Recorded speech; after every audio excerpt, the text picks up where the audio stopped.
شروع میں سوال انہوں نے یہ کیا تھا کہ اسلام میں مسلمان ہوں ایک گھرانہ سے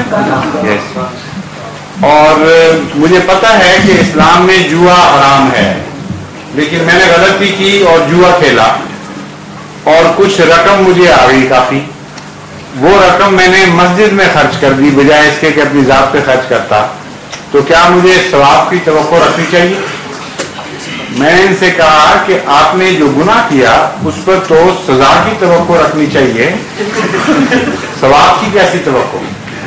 اور وہ روپیہ جب آپ کو پتہ چل گیا کہ حرام ہے تو آپ اپنی ذات سے خرچ کر نہیں سکتے تھے، ورنہ مزید آپ کو نقصان پہنچتا، اس لیے کہیں پھینکنے کی بجائے آپ نے مسجد میں دے دیا۔ اس میں ثواب کیسا ہے؟